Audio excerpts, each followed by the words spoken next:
1, 2, Standing go. by.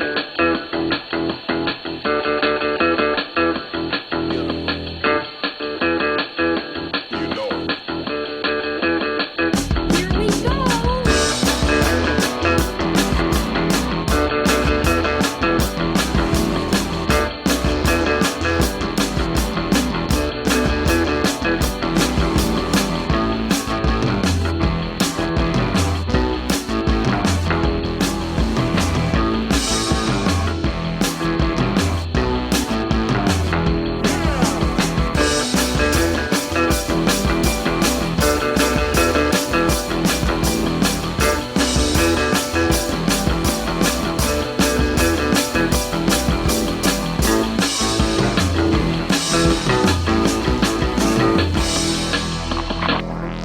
Hey, everybody. You're listening to and possibly watching the Comic Book Bears podcast. I'm Bill Zanowitz. I'm Steve Morey. And I'm Caleb Alexander McKenzie. And we are your hairy, heavy homos that talk about comic books, but you don't have to be a hairy, heavy homo to listen in or possibly stream in. And sorry for the extended silence at the very beginning of the episode. We were trying to prevent something from being heard. Let's put it that way. I believe it was the sound of Secret the squirrel. sound of hellhounds screaming. Yeah. Jersey hellhounds. Jersey hellhounds. Oh, that's The Jersey Devil itself. They're all going to have like horrible. a good band name, the Jersey Hellhounds. Yeah, it could be. Jersey That's a hellhounds. good. It would have been a good band name in like 78. Yeah, it definitely in like the like Yeah. some Yeah. like off Jersey punk, right? Like Yeah, but or like the Dictators, like punk, but yeah, okay, Punk-ish. punk, but yeah, yeah. That's a good way of describing the Misfits, proto punk. actually. Punk, but yeah, Punk, but yeah. yeah. Oh, how lovely. Oh, how you guys doing? Doing good. This is- Sleepy, but otherwise good. Yeah, This week has been a long month. yeah. How crazy was the weather by you guys? Because it was nuts here. It was nuts. We hit 82 degrees on Tuesday, and today it snowed. See, Oh, you got you snow. say that's nuts. That's just Arkansas. Like, We're not used to it, though. our weather seriously fluctuates like that. So like, I don't Yeah. think that's extreme, but like we were hitting the 80s over the weekend, and like last night it got down to the mid 30s. And it'll be cool for a few days, but I went for a jog today after work, and it's nice out, and so it was at least back up in the 70s, if not 80s, and then it's going to get down to 30 again. So we have these weird swings here. Yeah, we're going down into the 30s too over a couple of nights. I'm going down. Okay. Well, Sing away. for speaking of going down, I am not seeing where we're streaming on YouTube for some reason, which is strange. Uh-oh. Are we on Yeah. Facebook? Well, the Facebook is the YouTube link, so it's interesting. It says that it is streaming to it. It says that the live stream is live, but I am checking the feed over on Facebook or on YouTube, and it does not look like. It says see it's if I still can- upcoming, still waiting. Well, I think no matter what, we should just plug along. I think we should. Sally too. Forth. It's gonna end up on the YouTube anyway. The eventual goal of having another episode in the can. Excellent, yes. Well, the thing is, it's going to end up on YouTube anyway, so you know what? Somebody's going to watch it on there. That'll be fine. Yeah, May not be it's okay. live, may take a little bit of extra Yeah. time, but it'll be Yeah. but cool. It's just So, live for us. But yeah, no, the week was It's our own busy. little party. Yeah. The week was Yeah. busy. I actually had to take a work trip. I got back yesterday. Had to go up to Bentonville, which is the home of Walmart World, and do That it is. training for my job. And it went well. It went really well. But got to take a really cool tour of Bentonville and see, man, that place is like, I know y'all don't have a reference for it, but like that place is exploding. It's crazy. really. Yeah. It just like they have almost tripled in population in the last 10 years, which you know, they haven't hit 100. I don't think they've hit 100,000 yet. They're close, but like they're saying by like 2040, that place is going to be like over 1 million people, or not 1 million people, over you know, 100,000, 250,000 people, and it's going to be insane. Like the amount. Now, there are corporate structures there apart from Walmart, though, right? So JB Hunt's corporate structure is there. I mean, there are several. Tyson Chicken, their corporate is there. There's several others. I'm trying to think of ones that you might know, because there's a lot of regional ones here. So like Seven Brew Coffee is up there, and that's a big growing franchise in the state. But no, it's very big. But that region, the neat thing about it is, and this is like a weird municipality nerd thing, but like all of the cities are starting to like encroach like their boundaries and stuff like that. So like regionally, there will very possibly be 1 million, like I said, 1 million earlier, 1 million people in that region, which is like a collection of like 7 or 8 cities, that just explodes. And for context, like Arkansas currently only has 3.2 million people in the entire state. So like I didn't realize it was that small. Yeah, I didn't realize small population wise. There's no one here, and you know, our senators get the same votes as yours. That is true. That is true. And North Carolina is one of the fastest growing states. We have like, I think 9 or 10 million people anyway. And most of them live in cities. Yeah. Which have much less representation apparently because of the way they've been gerrymandered in state as well as out of state. Yeah. So, but it's, well, in the time between episodes, we did have a crossover, though you two gentlemen didn't participate, and 2 other gentlemen from the other show, the sister podcast, didn't participate. But I finally met a movie bear in person. Nice. And I met Will Lindis. He was up for something that he was for his job that he was going to in Mamaroneck, which is where Archie Comics is. And is that how you pronounce that? Yeah, everybody says Mamaroneck or some stupid shit. That's what I've been saying for a billion years, and it's wrong. So. That's one thing I have to say. Like, you know, from where I grew up in northern Jersey, and then, you know, the outskirts of New York, you know, the border of New York State, there's a lot of Indian names, and I've heard some crazy shit when people try to pronounce some of them. I mean, the town that I grew up in, you know, has a very river edge. It's on the edge of the river, you know. Yeah. But, you know, I'm surrounded by Paramus and Hackensack. You go up north and there's Hohokus and Mawa, and, you know, it's Mawa. Like yeah. I mean, we've got, you know, Arkansas, just, I mean, most of the stuff around here, I mean, we have the Ouachita Mountains, which is spelled like Ouachita and stuff like that. But yeah, everything down here is either native or French. Like, I grew up in Duval's blood, which, you know, this was very much, you know, what the Louisiana Purchase territory. So heavy French influence here. Yeah. It was also interesting growing up. You know, we were taught about the Lenni Lenape Indians, you know, that dominated our state. And it was like, you know, they were, you know, a forward thinking, you know, society. And then you get the real story, and they so got into Western culture. They had slaves. They were really terrible. They were really terrible. So they were the wrong kind of progressive. Yeah. Oops. Well.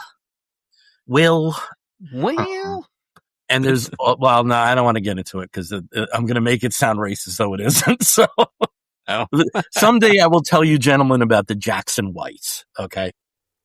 Oh, yeah. Isn't there a documentary about that? Yes, I think there is now. Wait, is that no, I'm thinking the West Virginia. The Weird Wild Whites of West Virginia. The Jackson Whites. The Jackson Whites. Jersey's own Jackson Whites. Yeah. Oh, wow. But it's, you know, like Caleb, it's been a week. Yeah. You ever perform too good on a job? Yeah. I always perform too good on a job. What's that meme? I accidentally, you know, became important at work, and now my life is hell. Yeah. Yeah. But no, today was the first day in my new role, and it went okay. It went okay. I just People. Yeah. No, people. Those people. This is a people business. A lot of fucking people in this business. Yeah. Wow. But all good. All good. So I think we should just dive right into the show instead of yapping about our lives as devastatingly interesting as they are. We can get right into the comic book talk. And, it's been, I gotta say, it's like we've had like 2 years of slow news. It really has been a long time. Yeah. But every once in a while, some juicy bits come out, and the latest was somebody who's been removed from their position, who founded the company. Yeah. Yeah, and I think, part of it is like, oh gosh, it was a shock, but also given what had happened a few years prior to this, with the actual sale of the company to what essentially is a venture capital firm. Yeah. It was almost like it was an inevitability, but the fact that it hadn't happened yet was kind of like, hey, maybe this is okay. Maybe things are going to be good. And of course, we're talking about Mike Richardson of Dark Horse Entertainment. And I can't remember, is it Embrium is the name of the company that owns the Dark Horse IP now? Something like that, yeah. Yeah, I forget what it is. It's but you're on the right track. Yeah. Yep. Yeah, it's like it's a publicly traded European company. I believe they're Swedish, possibly. Yeah. I think it's originally it was like or primarily it's like a clearinghouse for games and game IPs. I think they are Embracer. That's what it is, Embracer. They purchased Dark Horse maybe 3-4 years ago, I think, at this point, and they pretty much let them do what they do, which is always good. That's always kind of a relief. But of course, the main reason for buying them was the massive amounts of IP that they're going to be able to get with that. So not just the stuff that Dark Horse is still licensed to publish, but also a lot of the the original ideas, the original licenses and things like that, and of course the partnerships with some artists and writers that have creations that are connected to Dark Horse. Yeah. So what happened, Steve? Well, poor Mike Richardson. Well, not poor Mike Richardson, but after 40 years, basically, he was... I wouldn't say poor, but... Yeah, he's not poor, but I would say unfortunate. He essentially was drop-kicked to the curb with very little fanfare. So there was no, prior announcement. There wasn't hey, we're going to... use this as an opportunity to usher you gracefully into retirement. It was basically one day he was in there, the next day he was out. Yeah. So, our friend Jason Wood gave a really good breakdown of this, and he's a Wall Street dude in his day-to-day life. And so he's got a little bit more insight to things. And so apparently what happened with that is Embracer, they were kind of this hot shit IP, like collector farm for a long time. But unfortunately, since they have bought Dark Horse, like their stock has gone down 90%. It's turned into a penny stock, right? So they have hemorrhaged money. And apparently Mike had the wherewithal when he first signed up. Their contract when they bought it protected a lot of his people, right? And it gave them kind of a timeline that they couldn't be touched or anything like that, which was very, very smart. And it gave people a chance to kind of prepare for things.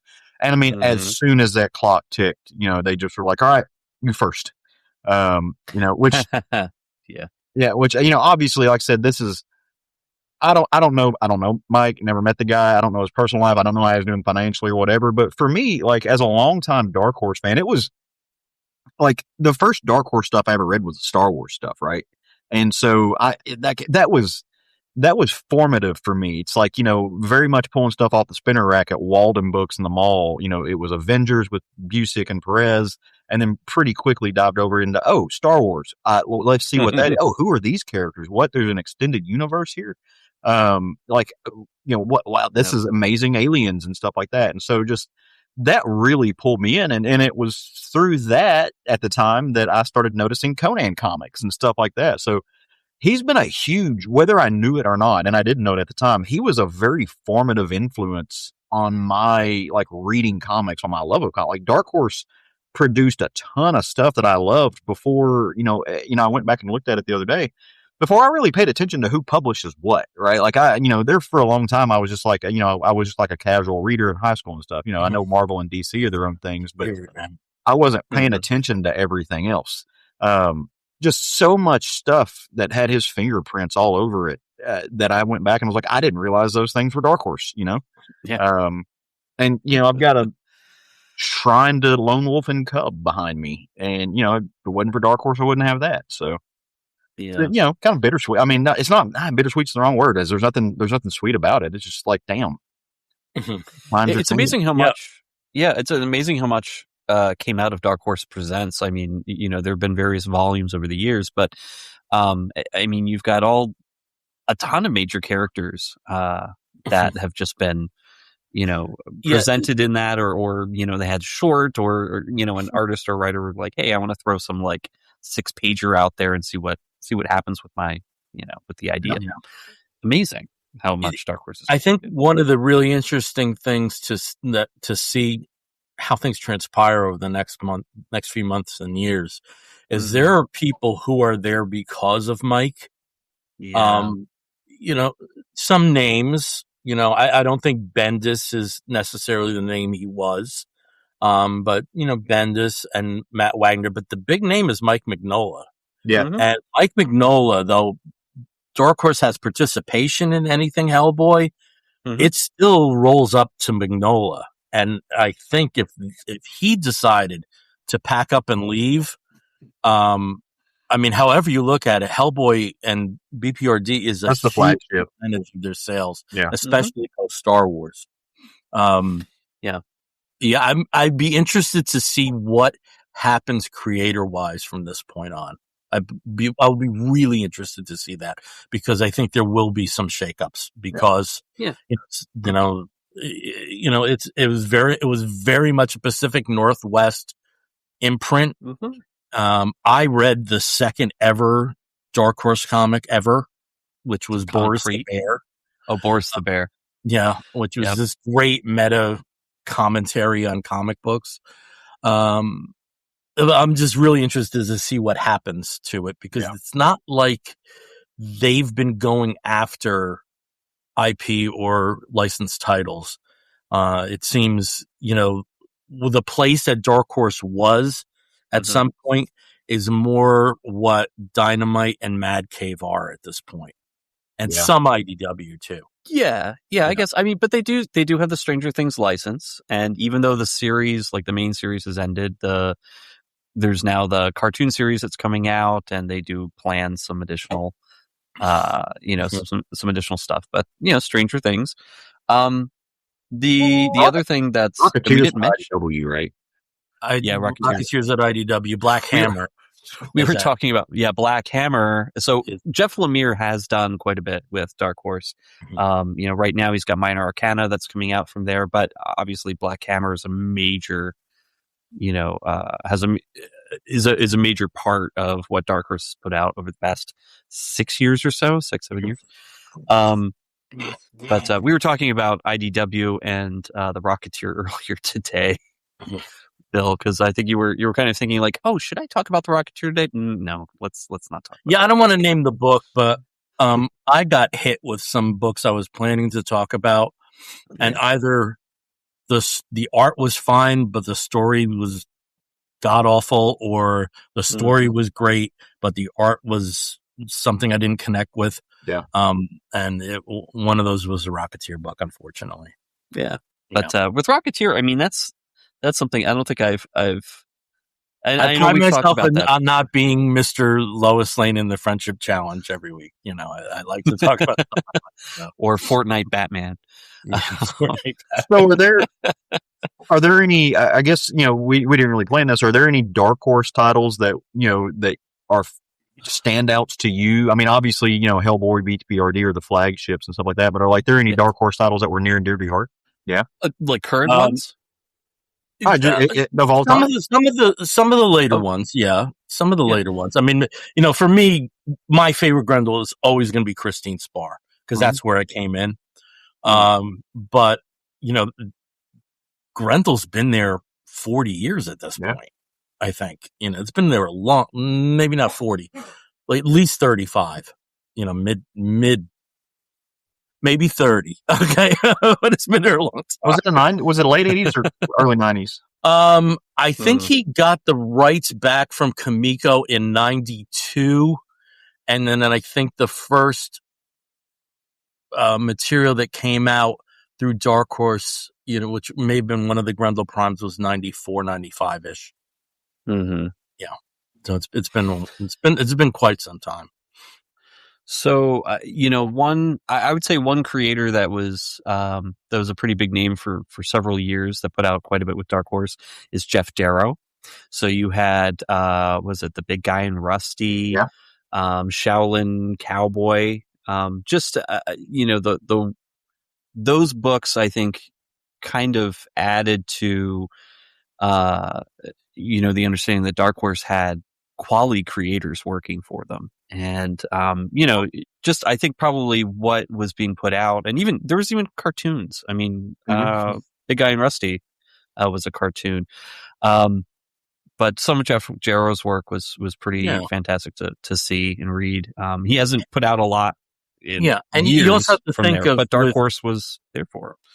And, with Dark Horse, you also have to think that at a time where, DC and Marvel were just floundering in live action, in the 90s, you had The Mask, you had Time Cop, you had Barbed Wire, and there was, not all of it was golden, but they were very active in film development. Well, Sin definitely. City. Sin City. Yeah. Sin City. Yeah. Because so Sin City's one of mine. I mean, I love that series. So for me, obviously lots of the old Star Wars stuff, but Sin City. You mentioned earlier Black Hammer, Jeff, like that. I've got all that stacked up on my shelf. There was some such good stuff that came out. Even if it's something that I never connected with, like I just think like AVP, was such a big, it's such a big turning point for both those franchises, and it came from something outside of the medium that they normally would be in. Yeah. One of my favorite Dark Horse initiatives was with some of the reprints. I got the entire series of the Tezuka Astro Boy that were like in the regular paperbacks. That's right. Yeah.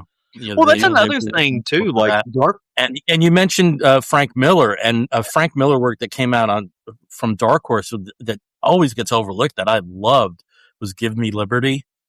About Martha. I haven't read that. Yeah. You haven't read that? Oh, it's so good.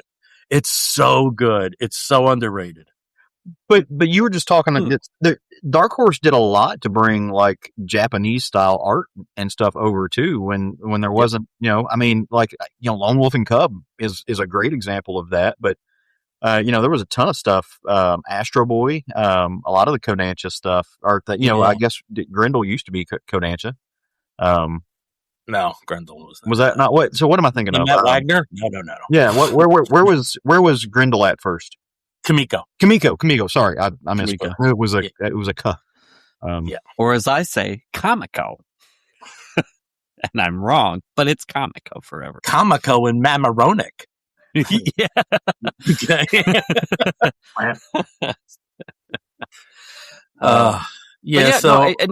It'll be interesting to see what happens if there are, big pieces of the pie that pack up and go somewhere else. True, but I mean, we've a lot of these deals, they mirror the boys. A lot of creators have deals that are very much like the boys. There's participation in the live action and ancillary rights, but it's not full ownership. And even deals were like later restructured. So I'm really interested to see what happens going forward with Dark Horse. Yeah, and again with Dark Horse, we've kind of been in rocky waters before with them when they lost the Star Wars license. I mean, that was a huge they lost all their chunk. license. I mean, they lost most of them over a couple of years, but they've always been able to find new creator partnerships that. Maybe they don't replace all of the potential revenue that just having a recognizable license for people who just like to buy anything that has a Star Wars stamp on it, or He-Man or whatever, but they've been able to bolster their output with some amazing work over the same time period since they've lost Star Wars and other licenses. So, maybe this might be an opportunity for them to continue to grow or to change directions in a good way. But the problem is, of course, the overall ownership now. There's, somebody technically steering the ship who, just wants to mine it. Probably doesn't know about the legacy of Dark Horse, who may or may not care about comics. I mean, they're an IP factory. I mean, and one video game probably not going to be factory. one that's probably not going to be around. I mean, based on what their stock looks like right now, because it's rough. Like they're like one of they're one of 3 stocks that has gone down in the last 10 years. It's not great. But I mean, like, they've still got guys. James Stokoe has his stuff, a lot of his stuff there. But do you really think Stokoe moves the needle in terms of? Probably not for everybody. For me, it does, right? Like there's a lot of people's work I admire, like Paul Pope or whatever, that have had some kind of home there at some point. But it's not gonna. It's not just thinking of artists that are going to move the needle. Yeah, it's not image, right? Like, it's not. Yeah. So, and I think the big ones to watch, I think, are Lemire and because Tinian has a book over there too, but he's got a couple. Right now, he's very good at spreading it out. Yeah, he does. Tiny Onion Studios is all over the place now. Image and Vertigo, and someone's killing the children. Yeah. So I think he's good. But yeah, I mean, there is kind of a prestige, I guess, of having a James Tynion book, being put out. And I actually am loving Red Book, which is his follow-up to Blue Book, in looking at alien, stories of aliens in the Soviet Union and, China, People's Republic of China, that we might not have ever heard of, but now we get to see illustrated, these really cool unsolved mysteries of the alien encounter type. So, but yeah, if he packs up and goes, I'm sure he'll find another home for that book or future books. Okay. So that's news. Yeah. Sad news. Yeah. But it is news. But it's news. It's some news we got. It's news. I mean, maybe months that go by where there's just nothing of note, I mean, I do have to say, Gail Simone and Howard Chaykin fought online. That's about all. They did. They had a tiff online. It was kind of oh gosh, rough. Well, also, it is the start of con season has already gotten underway. I believe is it this weekend that Emerald City? That's going to bless you. So last weekend, maybe or was it last weekend? I think it was last. It's around this time. Yeah. So, So I mean, the official start of con season. So we've got C2E2 coming up very rapidly. Oh God. I shudder to think how many years it's been since I've gotten to C2E2. I will take any excuse to go to Chicago I can get, but going to C2E2 is very low on my list of places I want to go as far as cons go. I like the con. I used to. The first two times I went to it, I enjoyed it, but it got super no, I don't want another fucking pop. I want to see a comic. Okay. Yeah. But it's been a while, and I used to go every year. Year. It got super pop culture con, which I get 100% get. I'm not hating. If you do cosplay, love it for you. Live your best life. Yeah. That's awesome. I think there should be something for everybody, but there are so many cons, and C2E2 turned into one of them, where it's just are there actually comics here? And does anybody realize that that's Mark Wolfman? Why is there no one at that table? What the fuck is happening to comics? And it just, I don't know, maybe it just pissed me off to some degree and turned me off. I mean, that's at least you can drink on the floor there, though. That's true. Well, I mean, that is with That is a one of the slight things, piece of alcoholism and a will, you can drink on any con floor. So yes, these are fully water bottles filled with water. Yes, that's what it is. Yeah. But I mean, like a lot of the pop culture cons, or a lot of the cons themselves kind of integrate the pop culture because it makes it itself bigger. It sells. You have, a greater audience to reach, that kind of thing. So, or potential attendees. Yeah. So we got WonderCon, MegaCon, and all these things are in the very near future. Heroes Con. Heroes Con in June. I am looking forward to it. I cannot be at Baltimore Comic Con, unfortunately. But I'm sure I'll be at New York. I already blocked that off. Oh, that's cool. Yeah. So. And smaller cons. We're always going to. I went to a smaller con last week. Not a Comic Con, but I went to it. Yeah. I'm going to try to hit I'll some talk about that during my Geek Gets. I'm going to try to hit some of like the Memphis, Arkansas, Shreveport circuit some this year if I can. I'd like to get to it because there's always some cool stuff there. My buddy Brian Stewart tends to set up a few of those. It gives me an excuse to go see him. I'm not sure if we've actually talked about this on the show. I get to go to Heroes Con. That was not a thing that was going to happen until sometime in last 2 weeks. So I will get to be there. I'm super excited. I've bought everything except my plane ticket. So I've still got to get that done. But in August, I'm actually going to go overseas again for the second time. And I'm going to go to Scotland, and spend like a week or so in Glasgow with some friends of mine. And my husband, who's going to go, and I'm going to hit up a comic shop or two there if I can. So, if anybody who's listening to this show, if you know of any cool Scottish, between, Edinburgh, Glasgow, anywhere like that, anywhere close, comic shops that I should go see, if there's like a Highland cow with a long box, let me know.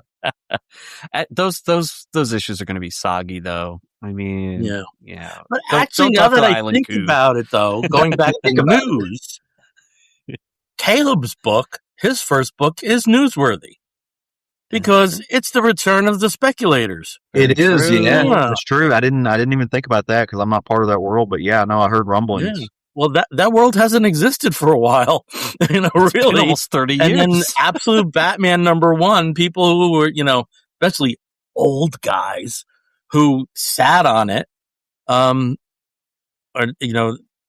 really think Absolute Batman #1 was like the start of it. Yeah. But maybe a little bit, because remember, when Mark Spears' Monsters started publishing, like they were around the same time.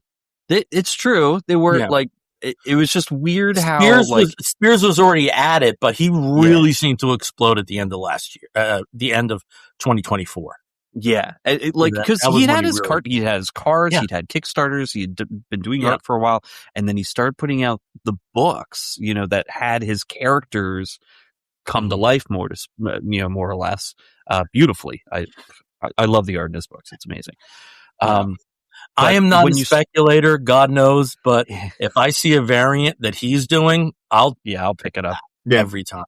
Yeah, not because I think it's going to be worth something. I just think it's pretty. It's the way I feel like, especially the DCs that have the 90s card format. Yeah, I've got or anything. I think I actually have one here that came in my DCBS box. But that's that's interesting. Yeah. I haven't thought about that. In the meantime, when we haven't had the big speculator booms, there were comic artists and cover artists, folks like Art Germ, right? Like that's just what they did, and I haven't heard about them. I mean, I'm sure Art Germ is doing fine. That dude, it just makes money. It's just what happens. He just puts his pen to paper and money falls out of it like ink. But I haven't heard his name for a long time. I wonder what some of those folks are up to. Or if, he may still be doing it. It may still be producing like variant covers and stuff. So I don't know. I see a lot of the Archer and DC variants every couple months. I have started attending some of the online auctions. You remember I used to do that with the other ones. Right. And when they do get to variants, they're very focused on Scotty Young, on Adam Hughes, and on Archer. Very focused on those. Not as focused on Mark Spears just because they don't have the same level of availability right now. Right.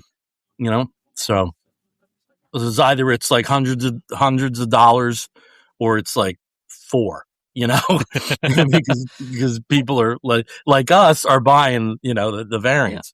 But there's still like that that kind of mentality. But, as we said, we've had a couple of books that have had, huge speculation numbers.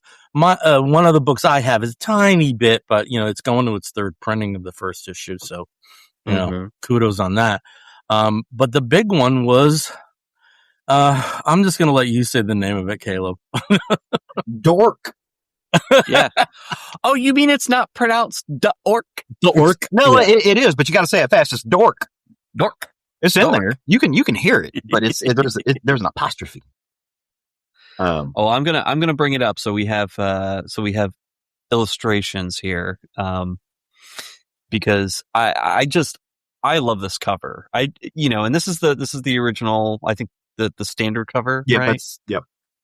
I love it. That's the one that I have digitally. Yeah.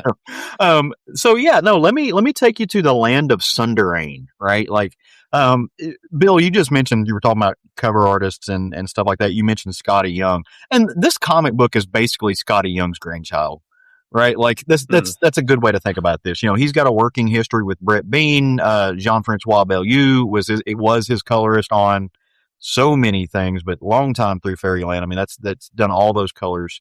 And so, in some ways you see a lot of Scotty's fingerprints all over this, even though his name is not anywhere on the book.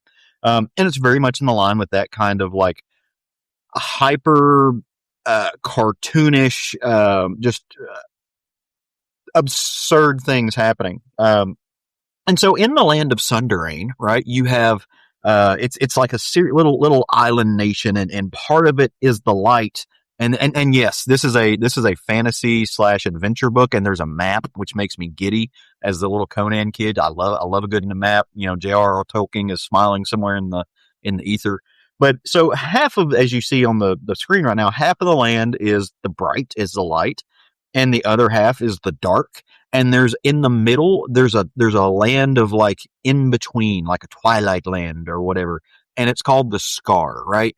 And these two sects, sects, because I can't say that word because I'm Southern without it sounding like fucking. But these two lands are constantly battling each other, right? Like it is literally oil and water. It's light and dark, and they are at war, and they have to go and they destroy each other, except for in the no man's land in the Scar. Like that's where they often meet, but no one lives there, or almost no one. That's not exactly true. There is somebody who lives there, and his name is Dork. He's half dwarf, which are usually the light side, and half orc, which are the dark side. And he's just kind of like hanging out in the middle because he wants to stay away from people. He also happens to have a magic shield that talks to him, which I think is a cool conceit. I love sentient weapons. We've seen them most. My dog is going insane at something. I apologize. We've seen them most recently. My dog threw me off, and now I can't think of the thing. There's a series with a talking axe called not Berserk. Anyway, that I absolutely love. Anyway, great conceit. This shield has an eyeball, and it kind of just talks shit a lot. And so as these creatures are, the orcs and dwarves are culminating and they're fighting, you have Dork, who's a hybrid. He's trying to exist in both worlds, doesn't really want to fight anybody, also doesn't trust anybody, doesn't understand why, people don't see that, hey, like, both of these sides are evil assholes, just making it miserable for all of us. Maybe this is something that we should all figure out and quit trying to pick sides and just decide not to engage with the dipshits on both sides of this, light dark divide. Because the light is not inherently good, and the dark doesn't necessarily mean it's evil either. Everybody's just doing their own thing. So this kind of culminates one day when Dork is hanging out in a tree, and then orcs and dwarves kind of show up and they start fighting, and he's going to hide in the tree. Except his shield is hell bent on creating chaos, and so starts trying to talk to scare these people away. And it doesn't work. He gets attacked, and all of a sudden, just out of nowhere, like, bloodlust takes over, because it turns out that Dork isn't just a normal, hybrid who happens to have a sense of humor and a way of deep thinking. He is the subject of a prophecy, and both of these the light side and the dark side seem to think that, okay, there's going to be a middle ground guy who's going to destroy the world as we know it. And all of them are convinced he's going to fight for the other side, kind of an antichrist figure, right? So they're going to have to come in and shut the world down. And it turns out in this case, the prophecy might actually be true because there is definitely a mystical element. He's meeting he's meeting kind of all the markers. He does get a bloodlust and go berserk, and he doesn't mean to, but this thing kind of takes over. And oftentimes the shield is the kind of, middle ground that spins the cycle faster, right? It gets him going because it puts him on it's a catalyst. It puts him in all these awkward and weird situations. But he is trying to make it. He's trying to keep a low profile, and that doesn't always work. In the first issue, which is wonderful, go read it, check it out. It kind of culminates when he's just kind of kicking it. He gets to a tavern and is trying to keep a low profile, go whatever. And these ruffians try to start a fight because they kind of recognize him. And there's a chicken involved, as you can see from the screen now. And the chicken is a sentient chicken, and he is going to step up because he hears the orc talking, and he's like, no, you're absolutely right. Somebody should do something. I'm going to. And this chicken's about to get turned into nuggets, right? Like he's about to end up in one of Bill's Happy Meals. And then the bloodlust kicks over, and all hell breaks loose. And our boy Dork he Captain America's this shield, man. It's bouncing all over the place, and it takes a wrong turn, and makes a ghost chicken out of nowhere. Right? So now we have this kind of side character that's going to be an apparition that's coming with him because part of the legend of the shield is it's a death shield. Like it's a mystical weapon that kind of when it kills somebody, it has the potential to carry them on with him. So I can't wait to see where this goes. It's a fun story. It's a ridiculous story. It both operates on like lowbrow level and highbrow level at the same time, which these kind of stories can do really well because it's just a walking metaphor, and that's fun. That's fun for me, and I'm here for it. So I can't wait to see what this goes. Interestingly enough, after I read it, I was like, why are more people not talking about the content of this book? Because everything I've heard about it goes back to the conversation we just had, the speculator boom. Like this was like selling for ridiculous money on eBay for reasons. And I will say, like, great, because people should be reading this book, but I haven't heard too many people actually talking about the content of the book in online circles that I frequent, which is unfortunate because it's a really fun little adventure story that has a lot of heart to it. Britt Bean's a great writer and artist. It's got that flavor that I love. The colors are wonderful. Go check this out. Let me know if you like it or not. I mean, this is definitely up my alley for sure. And Bill is on mute, so I can talk. But yeah, I mean, it's what you were saying about the speculators, or at least the conversation around this book, is not about the content. It's frustrating because it's like, yes, this is great. I love that this book is getting so much, press and attention, but it's not getting the press and the attention for what it's about. Just that it's, for some reason, and did anybody figure out exactly why the speculation was so hot around this book? I think because it was underordered. I think because the people that did jump on it very quickly loved it, and it had great word of mouth. Yeah, and that's good. And I'm happy for the first group of people that got to read it and talk about how great it was. But it seems like everybody else, the conversation is just pretty much stolen by the value. Times like this, you realize if it's doesn't have absolute in the title at this moment. Yeah, these are very small print runs. These are pretty small print runs. And if you have the demand, even if you had a print run of like 40,000, well, that's that gets exhausted really quickly. Well, and if there's interest, it works in two ways too, because these companies work on very thin margins, but also, look, the benefit of that, if there is a benefit of it, is you get to go, oh, hey, this is going to second printing. Oh, hey, this is going to third printing. It's like, it totally is. And just that alone, if nobody's paying attention to the numbers, they might hear, oh, second, third printing. People are buying the shit out of this. I got to go read it.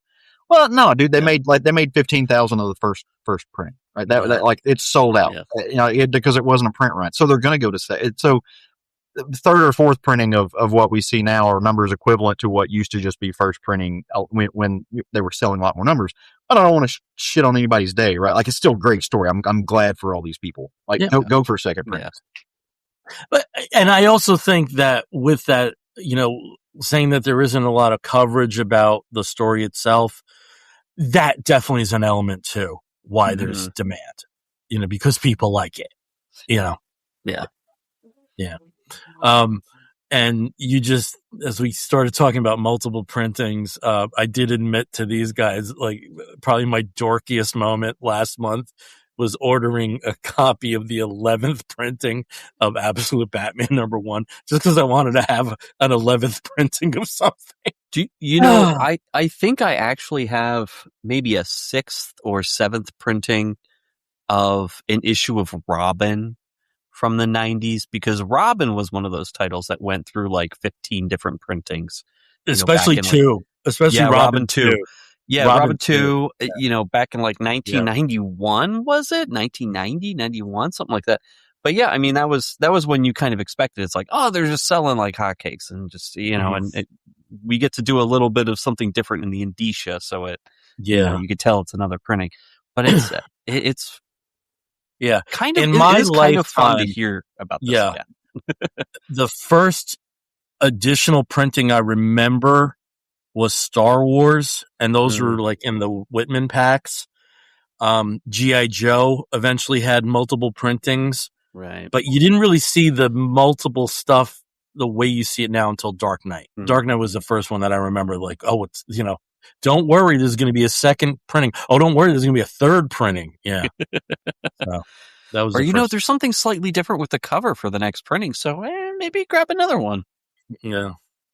Change the color of the outline ink on the title. Yeah. All right, well, so here's a little fun fact on this topic.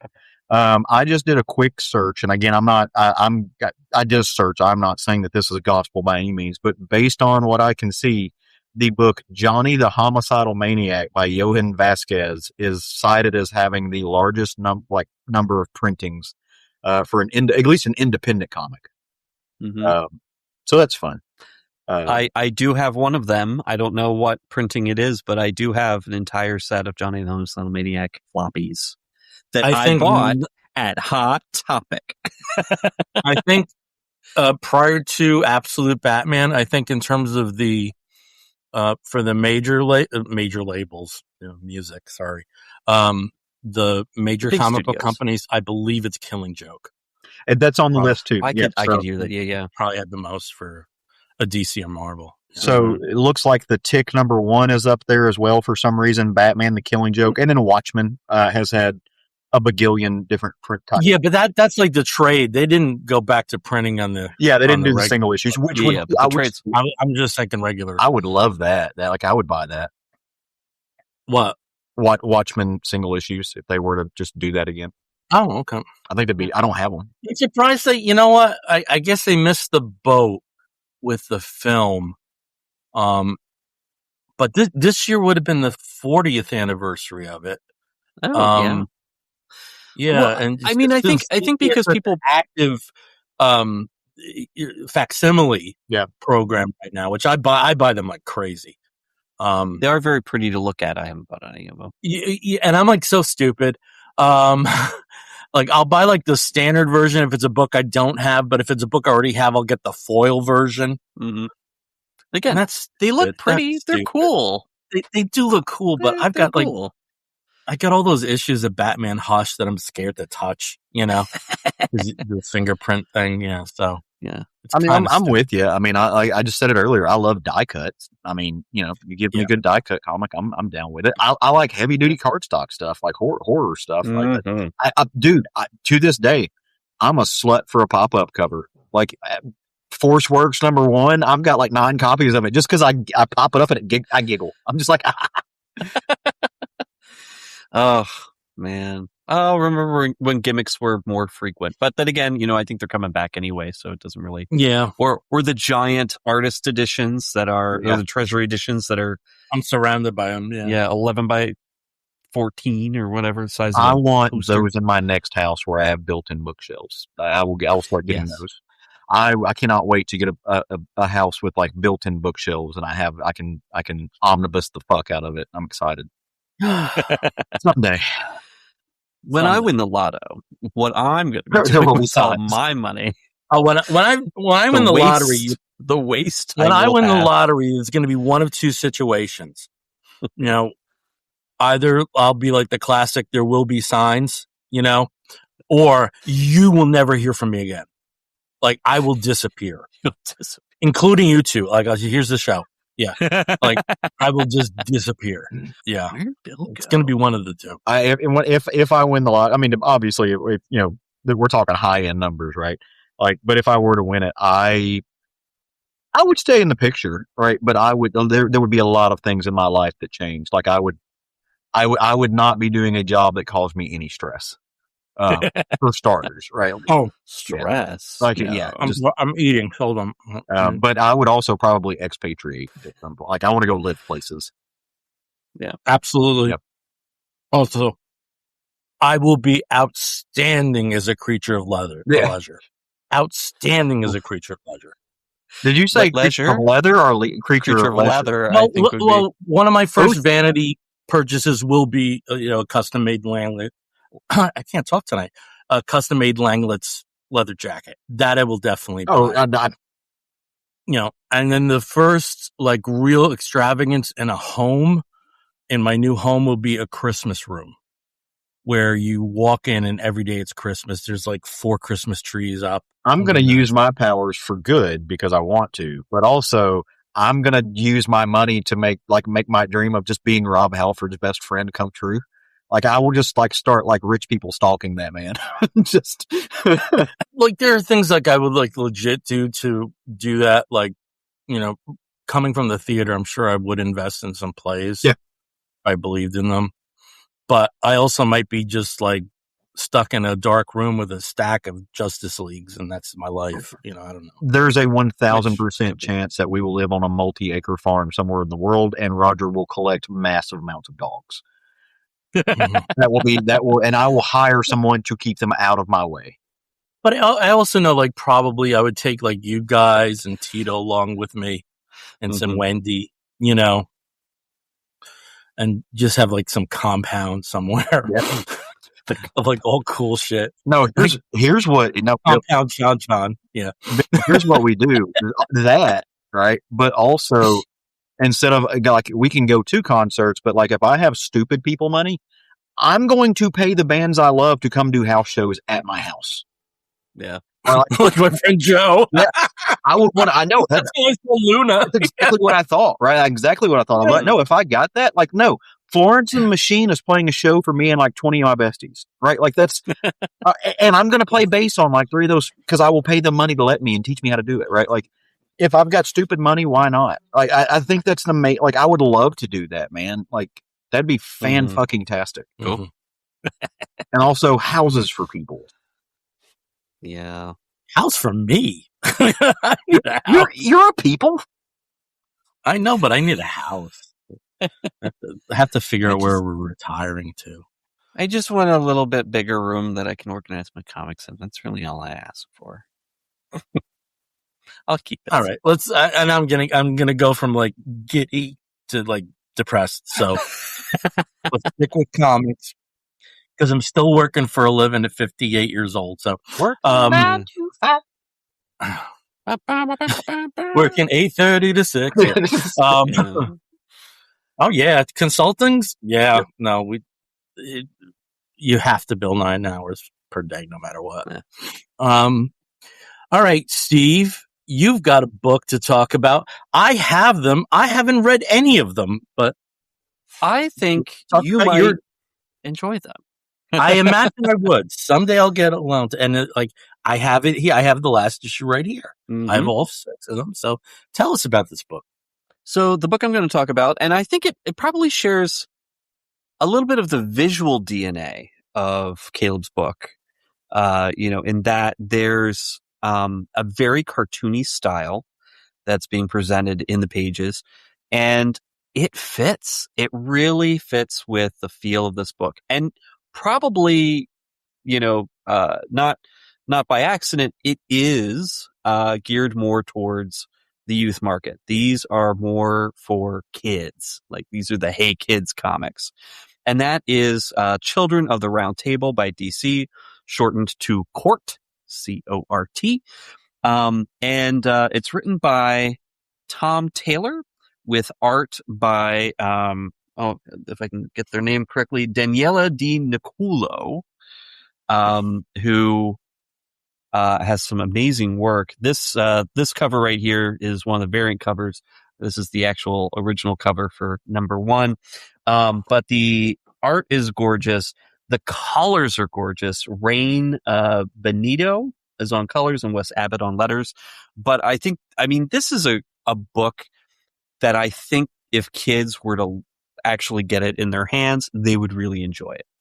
It's fun. It's dynamic. There's plenty of characters. Everybody's got, something snarky to say because, of course, why not? But it's also Tom Taylor, and he does know how to structure a story and keep people interested.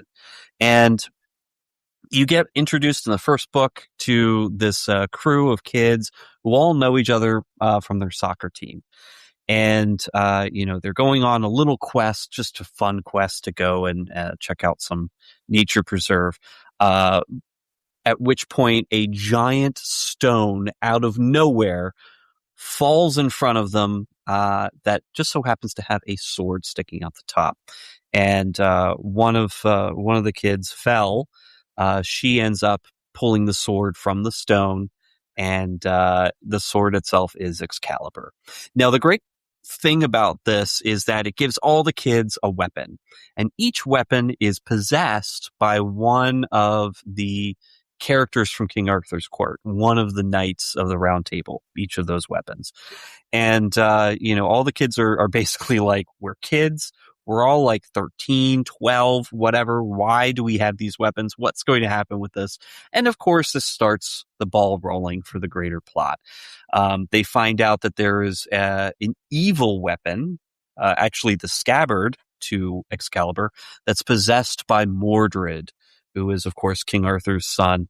And unfortunately, Mordred is in possession of the President of the United States, who is an evil jerk. And this is repeated many times throughout the book series. They're like, wait, that jerk has it? Ugh, this sucks. And of course, that jerk is coming after the kids because he wants the rest of the weapons. And so over the course of the 6-issue series, and right now it's just a 6-issue mini, Tom Taylor has been interviewed and said that he hopes that it finds an audience, and so people want him to continue it because he loves writing these kids. But they are trained in Camelot to use their weapons, and actually one of their mentors is this universe's version of Merlin, who's just a really cool dude with fun coats. He's snarky, he's silly, and of course he's filled with magic. And also Gwen, who apparently is a former user or utilizer of one of these weapons. And interestingly enough, one of the main kids' grandmother is also a wielder of one of these possessed knightly weapons as well. So there's a lot going on. It's really fun, but the writing is dynamic. The art is just great. There's a lot of use of brightly colored action splash pages to kind of get you in the mood of watching these kids sort of train to become warriors of a sort. And then, of course, that final issue, this is where the final showdown is, the White House. And it's very cool. So Fel with her sword, as well as the rest of the gang, all break into, the White House to have the final confrontation with Mordred. And of course, the person who's wielding Mordred, the President of the United States, who is a jerk, by the way. So I think it's funny. I also love the fact that Tom Taylor was able to throw in multiple panels of kids calling the president a complete dork and a jerk and all of that. And I'm like, really, Tom, tell us how you feel. But it's great. It's fun. It's just a great, dynamic, brightly colored book. and it's for kids. And reading this and seeing the advertisements, because unlike other DC books where, they're showing off KO, they're talking about the Black Label stuff, they're advertising Vertigo. No, these books are advertising, the Kanga-U book about Wonder Woman's Amazonian kangaroos. They're talking As about someone who buys Scooby-Doo and Teen Titans Go. Yeah. Oh yeah. They're advertising Teen Titans Go on Yeah. TV, which is the new series that they had, or the new trade. And then, but there's so much here. And of course, every issue comes with a preview of one of these other either graphic novels or comic series. And so it's almost like getting, like a DC Universe Presents or something, where you have like the main story and then you have like a shorter story in the end. It's fun. And it's a nice palate cleanser after all the grimdark shit that I read. I read a lot of EC, a lot of gruesome people getting their faces eaten off, ironically, or whatever. But this was fun. It was just, it kind of brought me back to being a 12-year-old. And even at 12 years old, when I was reading Sandman, this kind of put me back in a different mindset, and I loved it. So I recommend it. Children of the Round Table. Check it out. I have them all. I will get to it. I've also heard that if you enjoy this, you will very much enjoy The Deep, which was the animated series that Tom created for Netflix. Okay. That I think ran 2 seasons. And that's on Netflix. Yeah, I haven't seen it, but which is a family of undersea adventurers. Yeah. But see, this is the kind of story that it reminds me a little bit of, you made the Sword in the Stone reference, but there was a movie that came out, an animated film that came out when I was a kid, and it was called The Page Master, right? And it had Macaulay Culkin voiced a character in it, but that has the same kind of energy, right? Like modern day kid gets shoved into this weird adventure world, and it's just like a blend of both. And that is fun. That's still fun. I love that kind of, I love that writing element that you can bring in there. And Tom's a great person to do that because he is funny. Yeah. Oh yeah. He's funny. He's able to sort of capture a voice for these kids where it's not necessarily, and that happens a lot, I think, in books with teen characters, is that the teens ended up sounding like what the cool teens sounded like 20 years ago on TV. So not like how people actually spoke 20 years ago, but what the people on TV that were cool spoke like 20 years ago, that now the people who are writing them make these teens sound like. So it's, he bypasses all of that, and these kids just sound like kids. Rainbow Rowell is good at that too, as far as writing. Rainbow has a really good, I guess, way of hitting sort of that voice where you're not like imposter, immediately. Hello, fellow children. Hello, fellow youths. I do enjoy these things that are quite happening. Yeah, but it's fun. Okay, check it out. So I'm moving on to another end of the DC spectrum. That's very much in line with Steve's dark shit that he reads. And from DC Vertigo, and I'm looking at the publication dates. This was actually the first Vertigo of the new Vertigo initiative. I didn't have it in time for the last show that we had, though. I thought it was in my box, but it wasn't. And I want to talk about Bleeding Hearts, the first issue. And if you can see there, and Steve, if you've got a graphic to put up, that would be great. You'll see that the work is credited to Deniz Camp on writing duties. The art by Stipen Morian. This also has colors by Matt Hollingsworth and lettering by Hassan Atzmani El How. Know those names because those will all be nominees for Eisners and other awards, because I think this book's going to be very much talked about. So what goes on in the world of Bleeding Hearts? Well, it's a zombie world. The zombies have won and they've taken over humanity. but it's a little different than The Walking Dead. These zombies can talk to each other. These zombies have sort of kind of formed a society. Not a very functioning society, but a society nonetheless.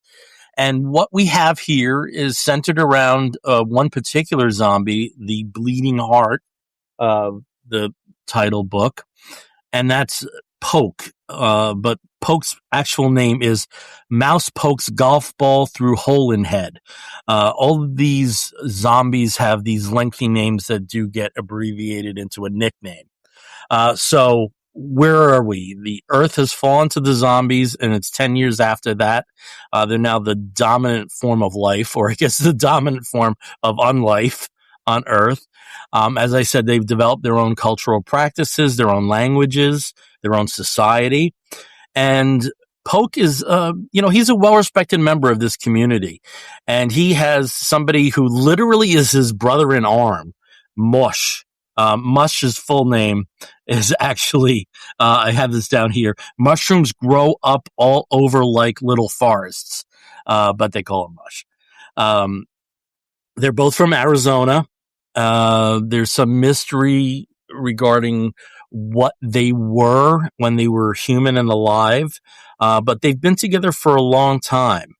And you'll see that just on the cover there, that Poke has a very large arm, and that's because he traded arms with Mush when he first met him. They're bound.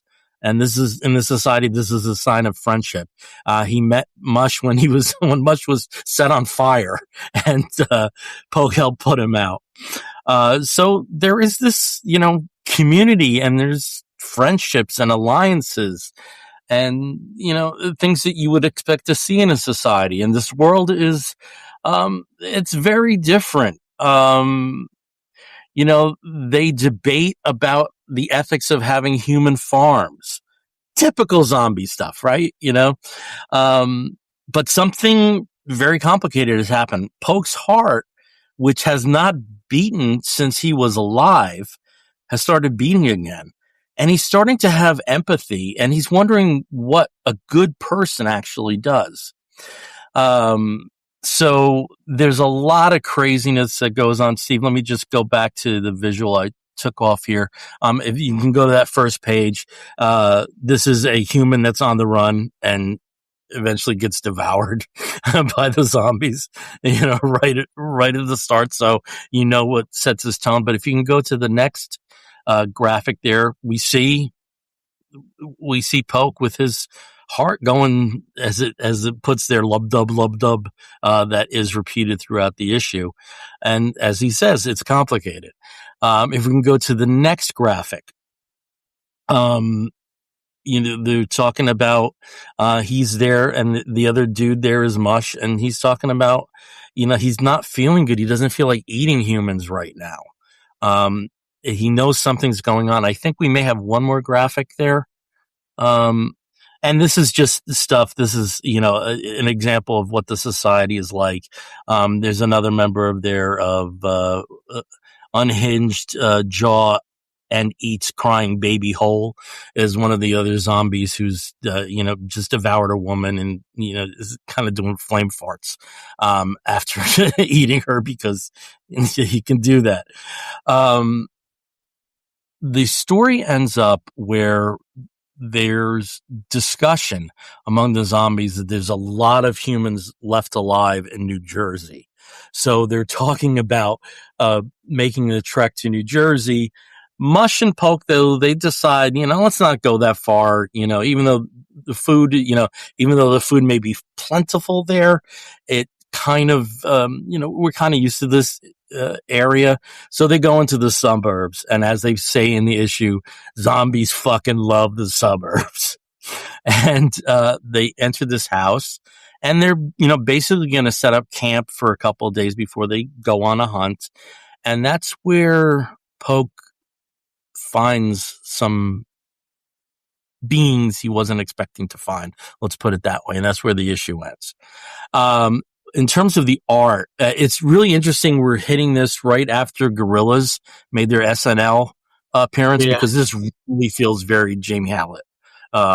and it's a nice blend. Overall, the issue is a very nice blend of comedy. That kind of comedy you're like, why am I laughing? This is not funny, but it is. And I don't want to say body horror, but there's some stuff, because there's some zombies that are just legs that are walking around. It's so insane. Well, not sure. Yeah, I was going to say it kind of reminds me of like Chew, like the way you're talking about it. A little bit. Yeah. It is that kind of like ick factor. Yeah. It does have that kind of ick factor. I don't know if I'm in the long haul for this. I may be taking a bow after the first arc, but I need to know where this first arc ends, because it's, the world building that exists in the first 6 pages is pretty astonishing, especially with a world that's dysfunctional as hell. Yeah.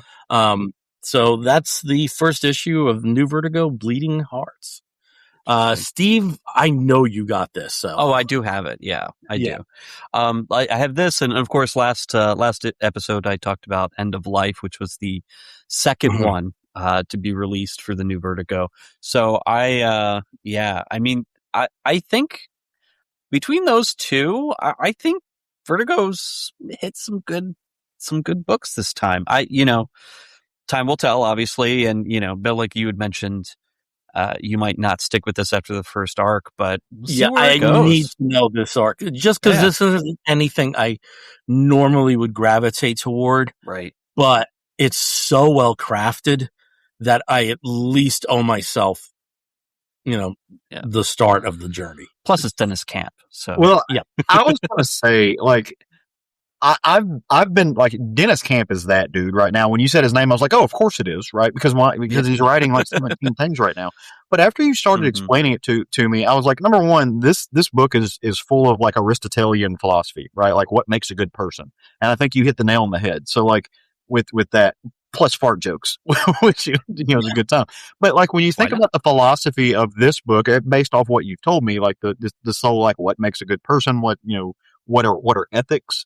When you take that and you also look at Martian Manhunter, and kind of the work that he's doing in there, it's like, this dude is like a philosophy mate. Like this dude is writing deep work. Like, and there's lots of comic writers that do that, but when somebody does it well, it really stands out. And there's a lot of like philosophical things that he's touching on that thematically spread throughout all of his work. And I think that's very cool because that's going to let you track it in a very literary way to kind of look back at his body of work and say, what was Deniz Camp telling us?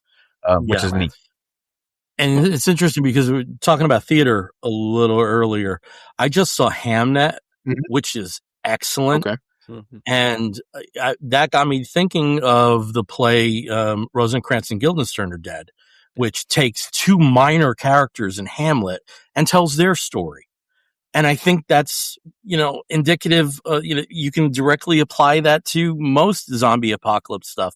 The people you never explore the zombies, and this is, kind of that twist, that real nice twist, that real novel twist. Yeah. And, I'm glad, like I said, don't think I'm in there for the long haul, but I'm glad a book like this is out there. It's interesting at being a fan of zombie movies myself. There are 2 zombie films that I would recommend if you like this book, Bleeding Hearts. One of them is Return of the Living Dead Part 3, which is a very interesting perspective of somebody becoming a zombie, but still retaining all of their intellect and and their desire to be human or remain human, all while, eating brains and stuff. And then the other one is Warm Bodies. That was exact. I pulled it up to look at it. Which is kind of like that same thing, but in reverse. It's somebody who's living in this zombie society, which is really not much of a society, but slowly finding humanity through love. And then through that love, like, healing, I guess, the zombiness of it. Well, but it's looking at his, like, the philosophy of a zombie that's gaining consciousness. Exactly. That was very much in line with that. I think that's a great, But I love this concept. I think it definitely needs to be explored a lot more because, zombies are interesting. They are us. We are them, just at different different ends of that philosophical tube. Bill, I would trade Cool arms stuff. with you. I would trade arms with you. Oh, thank you you. know that. I'd definitely take your arm, brother. I might ask for both. And just pose a lot. Just do a lot of like, leaning back and. Yeah. So the good thing is if we get to do that, like I can just like trade arms. Like I can get full sleeves and then trade arms for somebody who has no tattoos, and then get full sleeves again, and I can just constantly just tattoo myself. There you go. But I also know, like, my main selling point is my hair. So I know there's a lot of people that would trade for my hair. We would have to like fend off the hair, like the hair barons from you. The only thing I don't want to discuss the people, but I have a hair story of like something going through right now. We'll talk about it later. Let's turn off the cameras and tonight is the segue night. Like tonight is the night of like tangents. All right. We talked about we talked about Dark Horse before. Yeah. And Steve actually has a Dark Horse book. I do have a Dark Horse book. And guess who it's by? It's by Mike Mignola. But not just Mike Mignola. It is actually also by Todd Mignola, Mike's brother. So they decided to get together and work on a book. Now they've done this before. They've I forget, it was another Hellboy title. Just sort of a short story that they did together. So they have worked together before. But in this one, they're doing another two-parter, which there've been a lot of. I think that's the way that a lot of the Hellboy universe stuff has been shared over the past several years, is in these really cool two-part stories, three-part stories, just like short little minis. And this one is no exception. This is The Crown, A Tale of Hell. And it does feature Hellboy briefly at the beginning of issue number 1. But really, it's about his history and about his actual family. So Hellboy, obviously has had a long history in the b.p.r.d. He was discovered back in 1944. I think it was 43 or 44. When the American soldiers, when the Allies actually stopped a ritual led by Rasputin and the Nazis. In bringing sort of like the, destruction onto Earth, by finding young little baby Hellboy. Well, baby Hellboy came from somewhere. He came from a family of demons, who were reigning in hell. And one of them, his father, is Azael. Azael is very similar to a full-grown Hellboy. He's gray. He has 2 giant horns. He kind of looks very Hellboyish. He's got that, that jawline. But the story itself takes place in the 16th century. And in Hell, which we've learned through, various Hellboy books, is kind of like a weird collection of kingdoms and lands and peoples who really don't like each other very much and like to make war and, have a lot of really interesting feudal things happen. And Azael's messy. Yeah. Yeah, exactly. It's, it's like medieval Europe, basically. But Azael has decided that he is going to give his crown to one of his 2 sons. Doesn't have Hellboy yet. Hellboy isn't around yet, but he does have 2 sons, Gaemon and Lusk.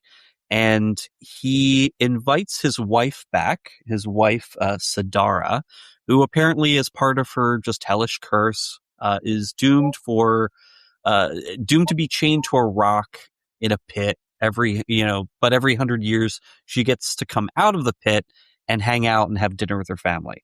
And so Azael and Sidara are talking about the fact that he's going to be giving up his crown to one of his sons, but in doing so, one of his sons will also take over the leadership of Hell.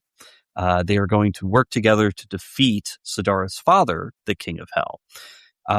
And in this first issue, it's just basically medieval family backstabbing politics. One son, Lusk, is super smart and he's very prideful.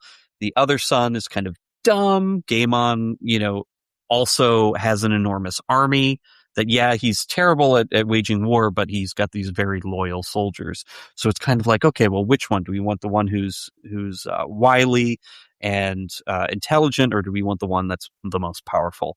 And of course, Sidara and Azael are playing against each other, and as you know, they have their own consultants, I like to say, that are giving them advice on how to screw over the other person and get their favored son in that throne. And it's fun. It's like, what if Bridgerton took place in hell? I think it's a good way of talking about. I mean, it's not very glamorous, but man, they're smarmy and snarky, and the dialogue is so snappy. I love it. It's a lot of fun. And of course, at the very end of this issue, the first of the 2 parts, it introduces Azael's daughter, Gamori, who for some reason has been kicked out of the castle, probably because she's more conniving than anybody else in the family. So yeah, I mean, it's a fun story. I love the fact that it's written by both Mike and Todd. So you get that sort of family dynamic, although they both basically said their family is nothing like the family that they're writing here. They haven't tried to murder each other while they sleep or steal each other's, body parts. But the art here, of course, is done by Warwick Johnson Cadwell, who, if you look at his style, it is very similar to Mike Mignola's. And I think that Mignola has a way of finding artists who either, I don't want to say mimic his style, but really can draw very similar to his, and also compose a page very similar to him, but at the same time also put a good stamp on the artworks themselves, so that you can tell that it is very unique. And so you can see here, this is more of Johnson Caldwell's artwork. You can tell it's very Mignola-esque, but there is something really cool and interesting about it. So, I just really love it. And it's fun. It's 2 issues. And, if you're a fan of Hellboy, this does not feature Hellboy all that much in it, but it's fun because it's part of that world. It builds it out in a way that normally you wouldn't expect, because again, it takes place 500, 600 years ago. I love that. In hell. So, but it's pretty cool. And I, absolutely recommend it. The Crown, A Tale of Hell, 2-part series, available from Dark Horse. Nice. I need to read more. I'm not well versed in the Magnolia-verse. I need to read more of it, and it's like they have really good omnibuses, so I need to maybe grab one. Maybe I've talked to Steve about this in the past. It's a big hole for me too. I know I would love. I know I would, because everything I've read, I've enjoyed. Yeah. Everything I've read, I've enjoyed. It just I've read. I don't know that I've actually read any Hellboy. I've read B.P.R.D. Yeah. I've read Plague of Frogs. I've read Seeds of Destruction. I've read one of the 1945 things. I've read a little bit of Baltimore, which I know is kind of to the side of that. I've read reality kind of few B.P.R.D. things. I've read a Lobster Johnson story. Yeah, so there's some stuff that's in there that I have not read it, but I have seen a lot of the Tyler Crook Hellboy stuff, because just as a fan of his, look at that. So no, I need to pick this up and read it. I love that image you were showing a while ago where you've got both, like you've got Hellboy and the Elf King or whoever he was side by side with the crown in the middle. The crown, So that's that was it was actually Azael and Sidara, the two just sort of basically representing the two halves of this warring family, and there's the crown being the prize. The mythology that Mignola's created around sort of where Hellboy comes from is so complex. Like, it really, if you haven't read a lot of Hellboy, there's so much there throughout the years where it's like, oh, there's politics with these, demonic forces. Who knew? It's all politics. thought on amazing match like that. The image made me want to get this mashup. I need to figure out who I want to do it. Maybe Kelly Williams. But the crown in Hellboy is such an important thing. And I've been thinking of getting a Where the Wild Things Are tattoo. The crown from that. Like I want that. If you combine those two, yeah, I want that crossover. Let me see if let me pull it up again and see if maybe we can, if it'll let me.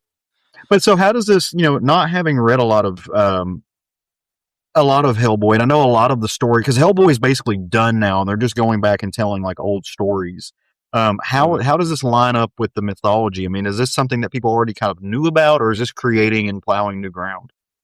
No, this is absolutely new ground. I mean, this is all stuff that hasn't been really talked about. I mean, there has been some, obviously some kind of allusions to it, some quick conversations that have talked about where Hellboy is actually from. When Hellboy dies, spoiler alert, when Hellboy dies for good and goes to hell, he's introduced to his history and his family. He meets his two brothers his half brothers that he didn't know he had. Sees his father, who's encased in ice. He is frozen for all eternity. Just all sorts of things. And you're hinted with all these stories and histories. And it has, over the past 10 years, become a lot of fodder for really cool side tales, to kind of understand, just like, the past 50 years of Hellboy history. So cool. All right.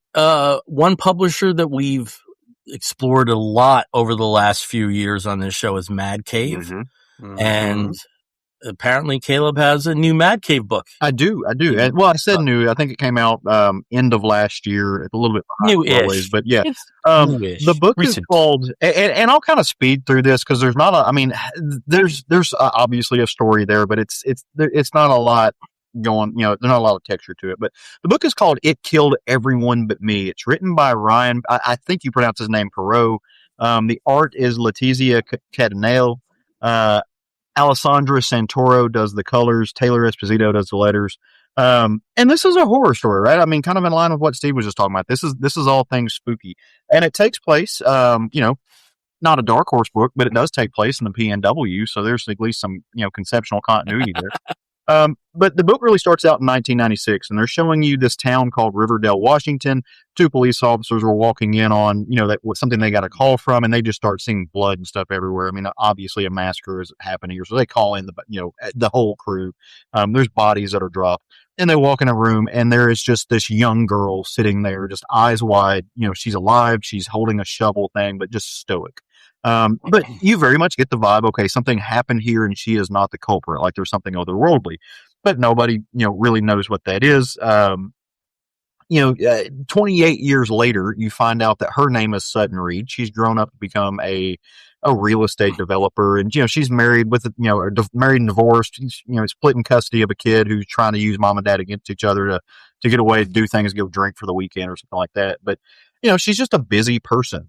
And trying to sell houses and trying to live a normal life, but things are weird. Like there's one time where she's walking through the store and some lady just stops and looks at her and throws coffee in her face. I'm assuming there's a story there, probably related to what happened, but there's weirdness, right? But one day, as all this is going on, she's living her life, not too far away in Sullivan Springs, Oregon. The book cuts over and it's these two little young lovebird kids in a car, and they're, hinting at things that are about to happen in the front seat of the car, or the side seat or whatever. And the girl gets out to go do, she's going to go take a pee on the bumper like you do in the country. And then all of a sudden the world explodes, right? Massacre, blood's everywhere. You see like this beast creature in the back, and these kids get murdered. Which leads a kind of a private investigator who shows up in the story, and his name is N. Shell. And so he's investigating this, and he notices some similarities between what happened with these kids and what happened with Sutton Reed. So he wants to come ask her about it.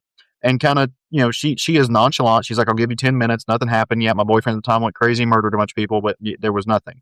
As soon as this dude leaves, she fucking beelines out to the woods, right? And starts digging underneath a tree that's got a symbol over it. And she pulls out this amulet.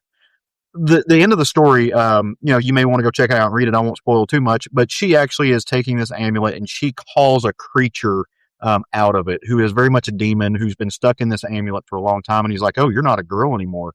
And he's like, "Well, you let me out. You fucked up. I'm about to go wreak chaos." And she's done her homework. She's blocked the entrances. He can't get out. There's ruins and stuff keeping him in there. And he's like, "Well, you wouldn't have done this and not let me out and put me back in unless, is it happening again?" So there's more to the story. It's a fun story. It's a very fast paced story. You read through the pages really quick. It's not gonna win any Eisners, but it's just fun. It's entertainment. I thought the art for me was the biggest draw in there because it's really formulaic as far as the story goes. But it works. So it does all the right things. The art is that scratchy kind of stuff that you see with Mad Cave, that you see from books like The Plot, which wasn't a Mad Cave book, but Vault Comics and stuff like that. So it's got that indie flavor to it. I'll check out the second issue, right? I'm not in love with it, but I was entertained. And so, it's a fast read. It's not a bad way to spend 10 minutes. So I'll see where it goes and see if it picks up on some of the threads or if it was just like weird and clunky because it's weird and clunky, not for a design purpose. So we're going to see where it goes. Hey, nice. All right. Well, I guess that leads into my book, my second pick. And unlike Caleb, this is a book that I've already lasted to the second issue. I'm in for the 5 issues. Definitely in for the 5 issues. Steve, if you can put some graphics up there, I'd appreciate it. And this is a book that I think for very different reasons, both of you gentlemen will really like. This is from Oni Press and is a book called Spirit of the Shadows. It was co-written by Daniel Ziegler and Nick Cagnetti. Nick Cagnetti also did the art and the colors. Colors are important here. Very, very important. So what happens in the Spirit of the Shadows? Well, the gentleman that you see there on the cover is somebody named Eric Leroux. And he is a violinist who suddenly died, but instead of venturing into a heavenly afterlife, he comes back as a phantom. And he's in this realm that is really sterile and strange. And he doesn't have all of his memories of when he was alive, but those that he does have center around a woman who was the love of his life named Katrina. And he unfortunately is cursed to wear the costume that he was buried in. So his face is obscured and it almost looks like the Gentleman Ghost, that DC character, but which kind of symbolizes something. But he's getting these peaks of what his life was like. And he decides that somehow he is going to venture back to the world of the living. Somebody killed him. And he needs to know what happened, and he also needs to know what happened to this woman, Katrina. And as I said, they're in this new realm. I think I wrote down what they call the realm, the spirit realm. Okay, good one there, Zanowitz.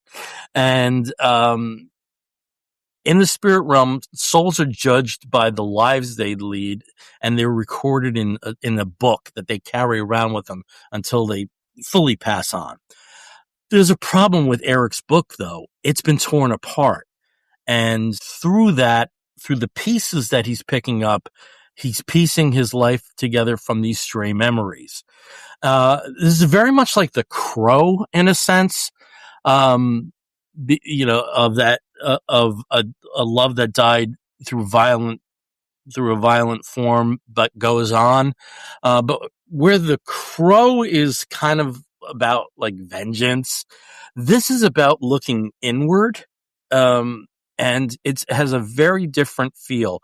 It's also populated by these really interesting characters. There's one called the Clerical, who almost looks like a demon, who is basically paper pushing in a sense. And then Eric comes across this beautiful woman named Elizabeth, who's another lost soul. She also, does not have memories of what her life was like, but she has a warmth and a humanity about her, that is kind of, calming Eric down and focusing him on things that he needs to do. Now, while this is going on in the spirit realm, we're also in the land of the living, and there is a doctor whose name is Hyde Perkins, who has just buried Eric's body, clad in that weird green and white and black outfit. And some of the commentary that we have here makes it feel like Eric may not be a hero. He may not be heroic. There may be some dark things that happened that led to his death. So again, Hyde Perkins, he's burying Eric's body, and he's in a place called Crescent Manor. And there's a sign on Crescent Manor that says, "Beware the spirit of the shadows." At the end of the issue, at the end of the first issue, he has a visitor. And that visitor is a mysterious witch, and I just love the comic booky names you get. Helena Hextress. And she has a cool bunny that's there, that's named Haruspex. And she may have it out for Eric, as we found out. So that's the end of the first issue. We go on to the second. I have the second in my hand here, right here. And Eric's journey is still moving on. Steve, if you can just move to some of the beautiful pages they have here, beautiful colors, where Helena is finding out information about where he is. She describes the fact that Eric is dead as a mere complication. And as the second issue goes on, we see glimpses of what Eric and Katrina's life was like. If you can go into the second one there, so you can see the colors get a bit muted as you're remembering. It turns out that the witch Helena may have a connection to other people that we've already met. And she basically becomes a protagonist through the rest of the issue. And out of nowhere, there's a monster that eats Eric that she conjures up, brings Eric to the land of the living. Eric is back in his body, and what Helena says is, "I'm a friend." It's a wild ride. It's a really wild ride. With this art, you can see, immediate names that come to mind are Jack Kirby and Steve Ditko. But I also think that there's some sensibilities of more modern artists like Mike Allred or Trodmore or exactly Tom Scully. And also, and this was something that I also had to say, and I mean this in the best possible sense, Cartoon Network. Because if you think of like the first 10 years of Cartoon Network, even if a show was geared towards children, there was still something unhinged about it, both in its design and its color scheme. If you think of creators like Craig McCracken with Foster's Home for Imaginary Friends and Powerpuff Girls, or Tartakovsky with Dexter's Laboratory and Samurai Jack. That sort of sensibility also permeates this. I absolutely love these first two issues. It's a bold, it's a weird, it's an imaginative setting that you have through these first two issues. And I'm actually perplexed about where this goes, because you don't know what side of morality any of these people are on yet. It seems like every 3 or 4 pages, there's something that may potentially be, a wrench in the process of making that decision for yourself. And I just absolutely love this. And the colors are just exquisite. And you mentioned, Steve, some of the books that we've had have been fun. This one really, really is fun. And another element that I really loved about this is you don't exactly know when this takes place. A lot of the attire and mannerisms, initially you think it's not allowed to think it's the Victorian era, and then they throw something at you like a telephone or an Instamatic camera. So I can't wait to ride this one out. I absolutely love this. Again, the name of the book is Spirit in the Shadows from Oni Press by Daniel Ziegler and Nick Cagnetti. That's it. It just looks cool. And yeah, Mike Allred, I think Caleb was thinking the same thing. there's a lot of that, and I think a lot of that has to do with the boldness of the color. Like when you see an all red book, a Mike and Laura all red book, you can be guaranteed that the colors are so thick, bright, primary. There's there's just a lot of solid, just solid paint right in your eyes.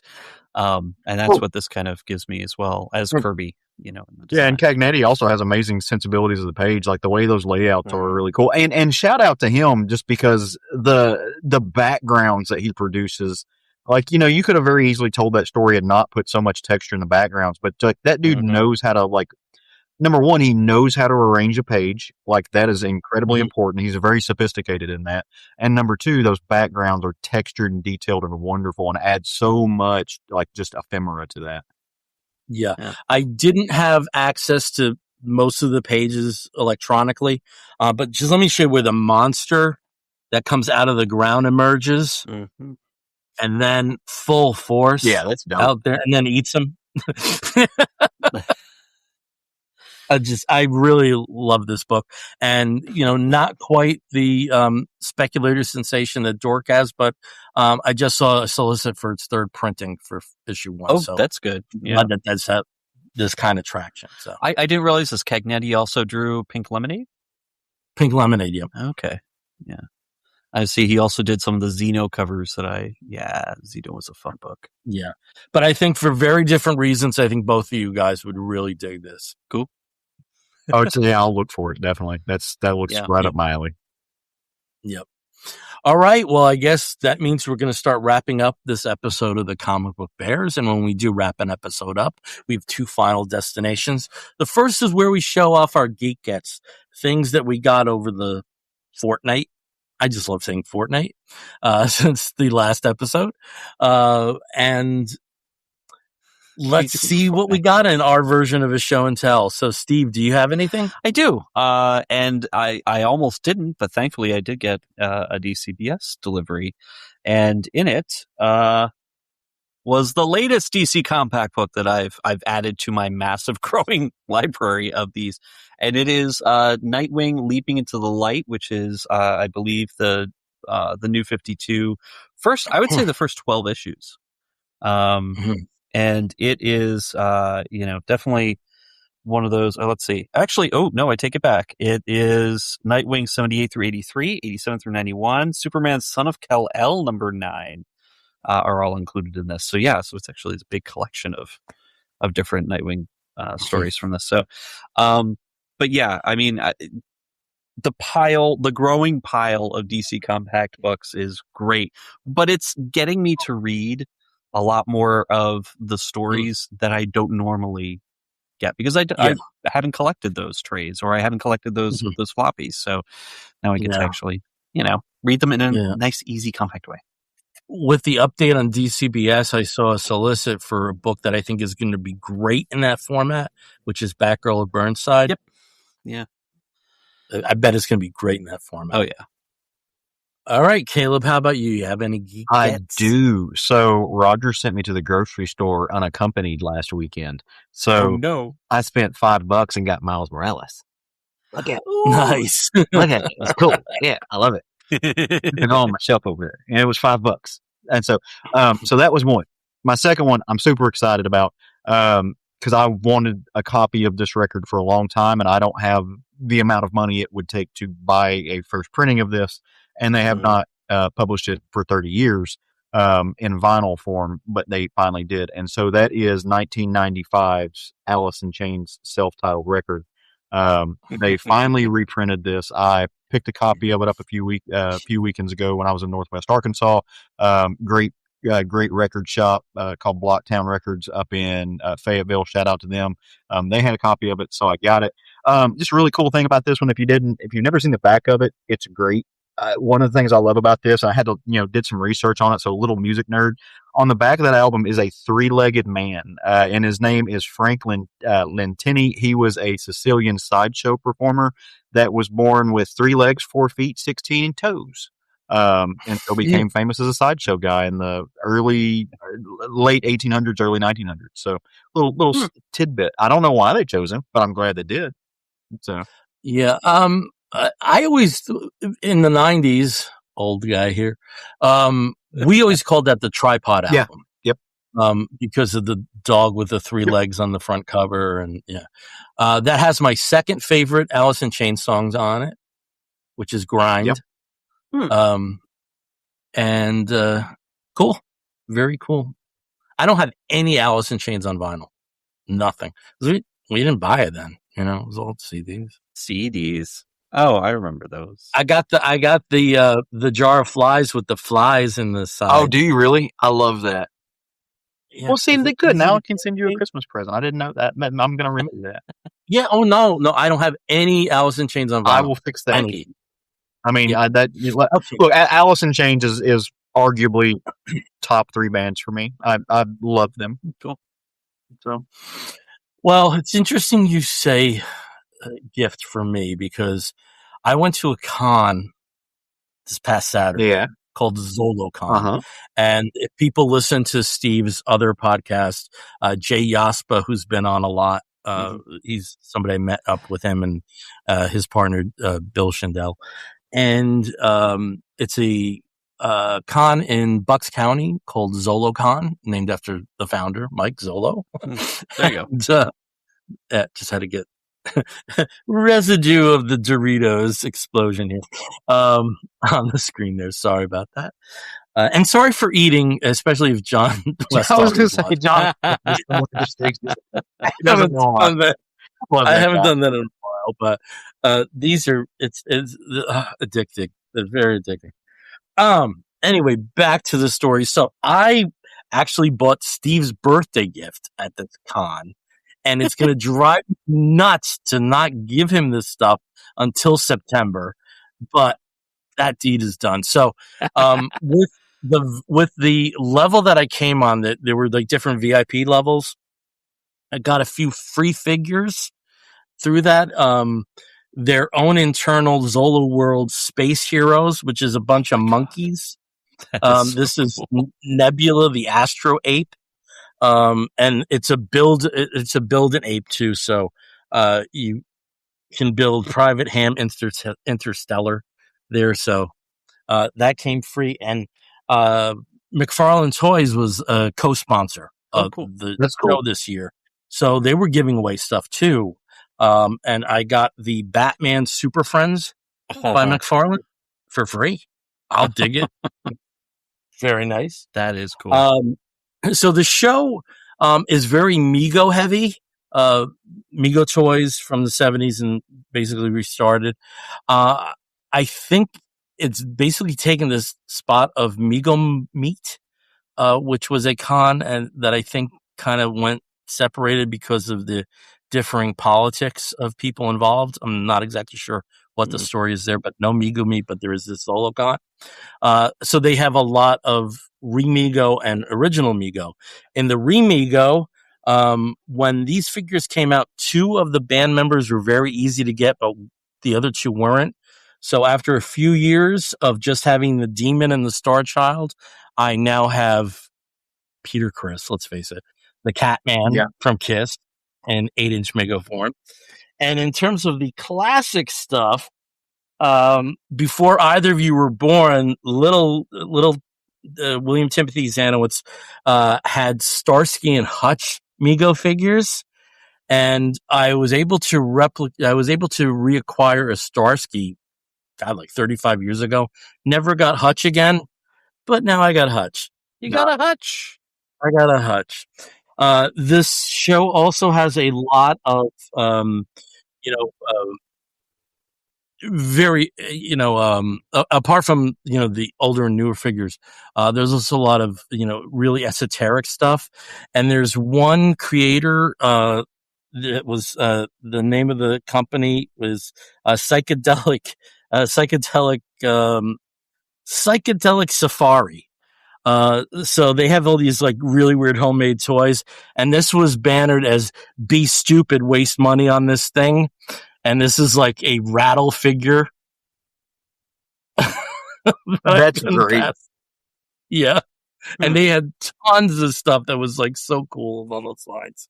I also got a few things that were not toys. If you'll notice this shirt, Yes. there's Welcome to Crystal Lake, and it's a takeoff on one of the covers from Spider-Man's Kraven's Last Hunt. Yeah. The name of the dang nabbit, I even had it ready, and now I don't. Let me go to that chat just to get the name of the. Oh my god, this is bad radio. Sorry about that. The name of the vendor is Vile Consumption. I think if Steve ever checks out their stuff, he's going to spend lots of money on these horror superhero mashups. I have checked their stuff out. Yeah, and I also got a print from them, which is a Superman's Dead, the Final Doomsday. In a deal with the T-shirt. Yeah, and whoever the guy was next to just threw in a print of like this pretty cool cyborg Superman. Oh, neat. Yeah, it was cool. Nice summer. Yep. And then a couple of things that I got that were not, and I'm sorry I'm like spending so much time on this, but we've been snowbound, so pickings have been small, and so it was nice to get out. One of my favorite characters of all time is Blackhawk, and McFarlane Toys has, as part of their DC multiverse, a Blackhawk figure that I had to get. I had to get this. And then lastly, I've spoken about the virtues of this company many times. Hamilton Book has discount stuff. And so for the first time in one collection, I have the Superman Kryptonite Nevermore stories from 1970 and 1971 in one set. This is my Superman. So I really enjoy revisiting that. So cool. Hey, bunch of stuff, but that happens when you go to cons. Before we move on, I forgot, I literally forgot, but I was going to show off. My other Geek Get is literally attached to my skin. I don't know. Yeah, cool. See that, your buddy? So let's see if I can expand it. Hold on.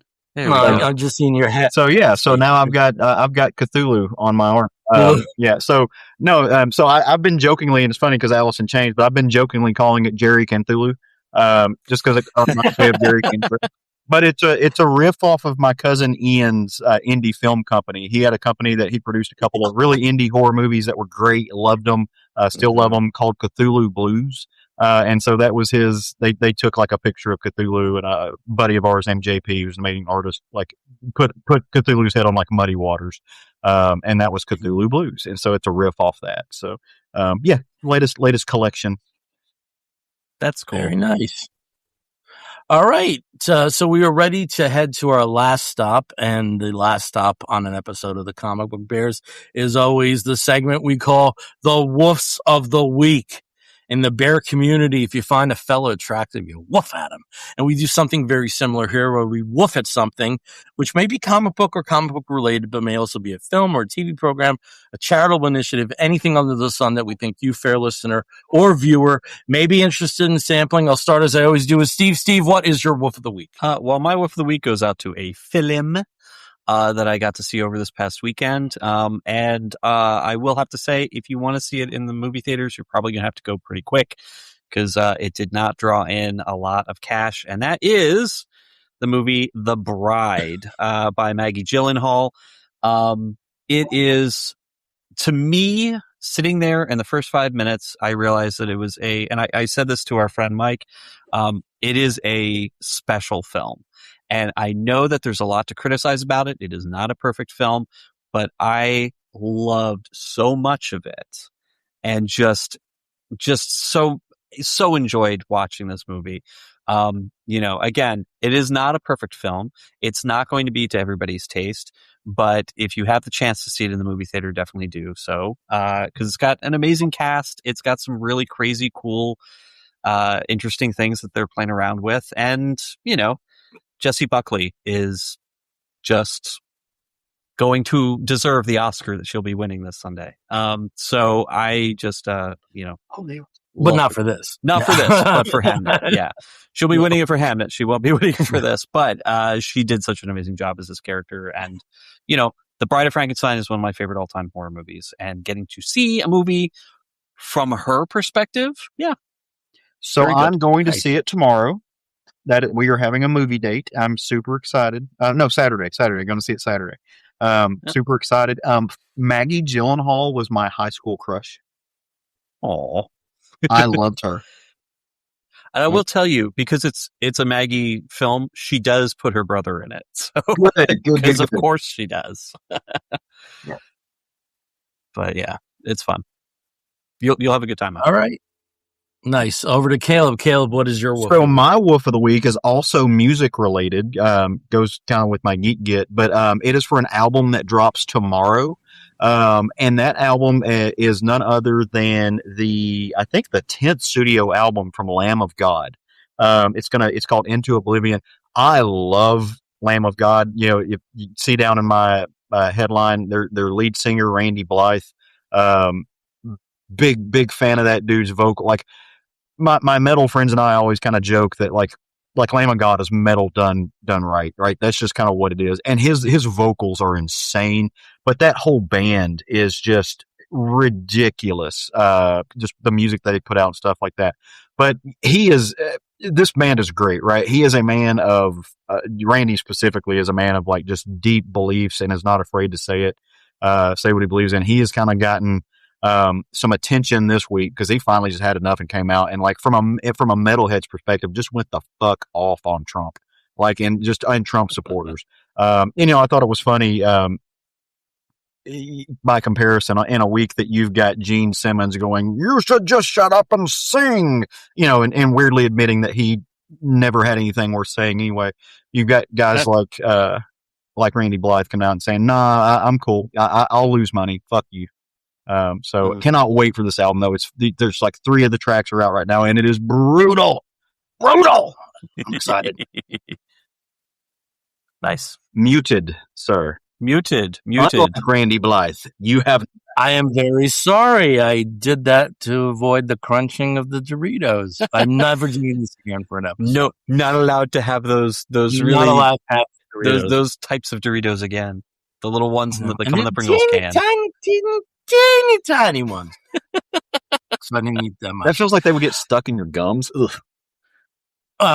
Oh man, it's like Vietnam in my teeth. Yeah, the Captain Crunch of snacks. There isn't anything in my life I hate more than flossing. I can't stand flossing, but you got to do it. I got to do it tonight. You got to do it. I got to do it tonight. Yeah.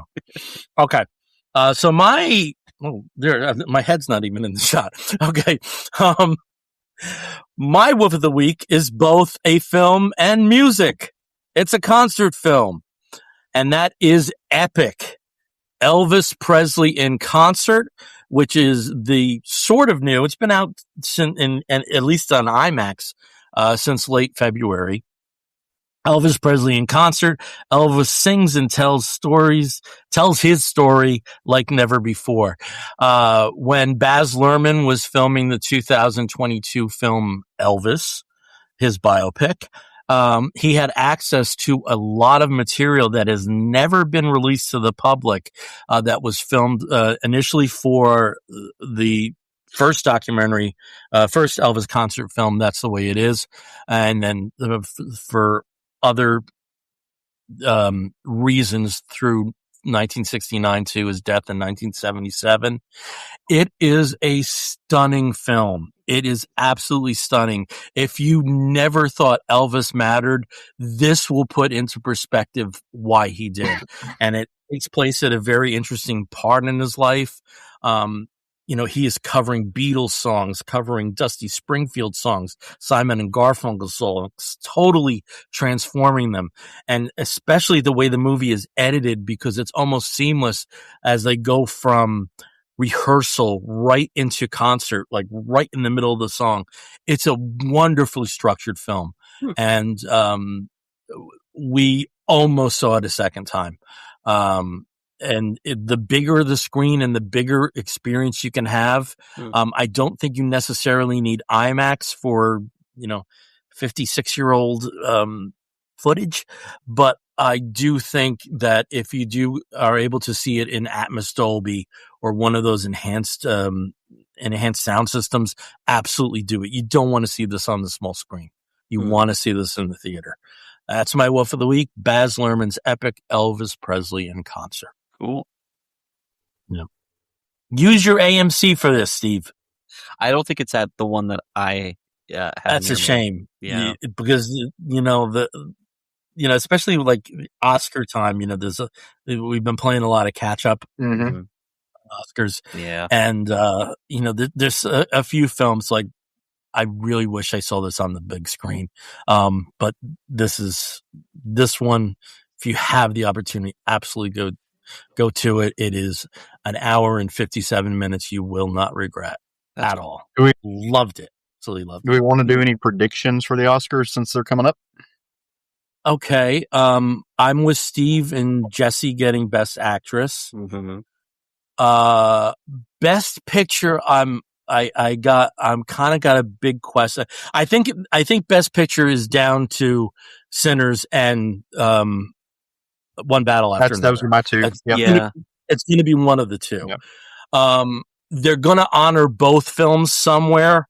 Mm-hmm. I do believe that since Timothée Chalamet has run the absolute worst campaign ever for Best Actor, I think that Michael B. Jordan has that right now. Yeah. I don't think anybody else is really in competition. I don't think so either, but I'm terrified they're going to do something dumb and give it to Leo DiCaprio or our best. Not for that. Not because they're going to be able to honor that movie. Yeah, they'll give him Best Supporting maybe, but. Yeah. I think Sean Penn has a very good chance at Best Supporting Actor. Yeah, I agree.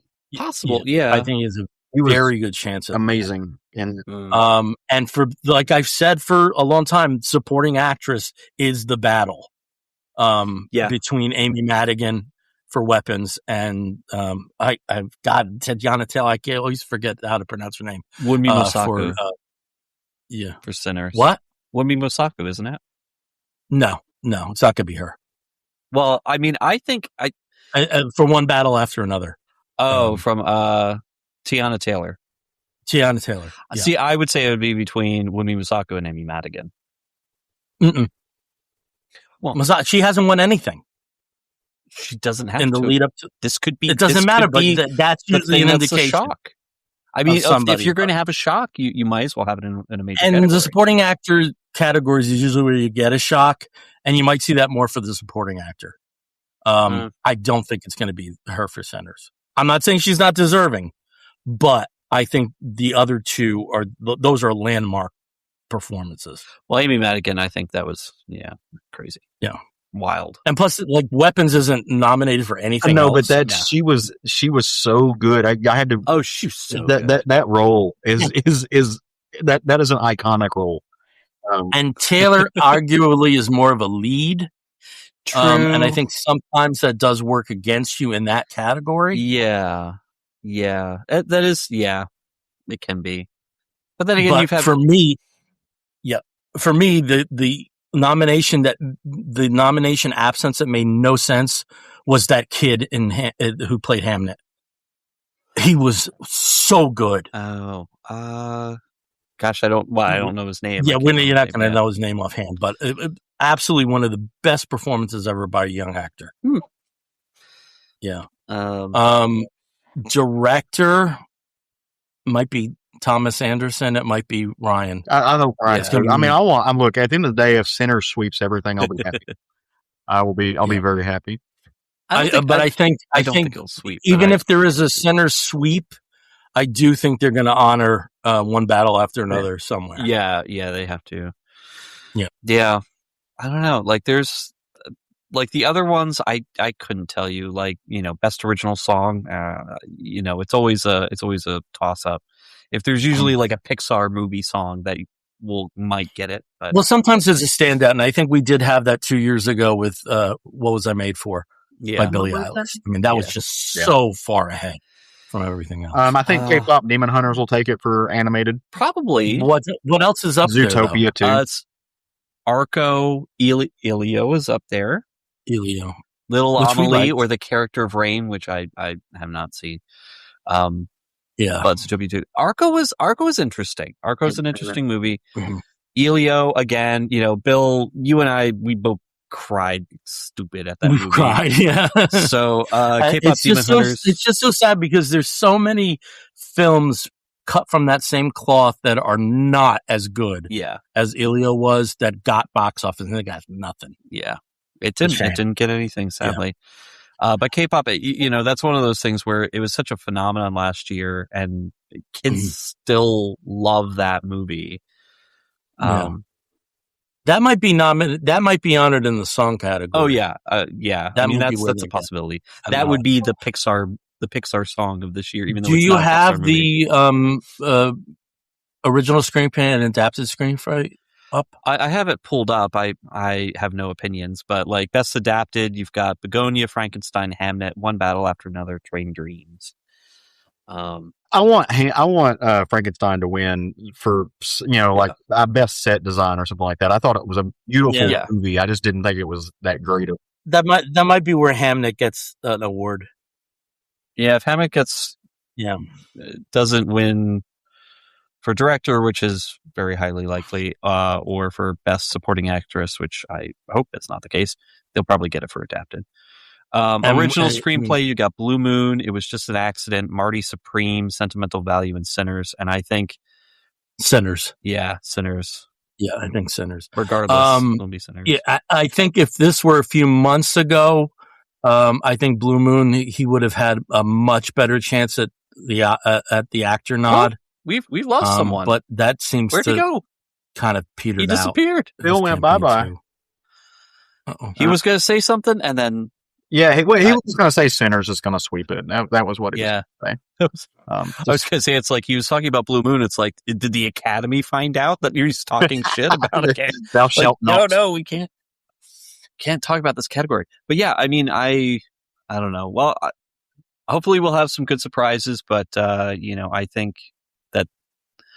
think and I hope that the films and the people involved do get, the recognition that they deserve. So. Yeah, because there's a lot of good folks.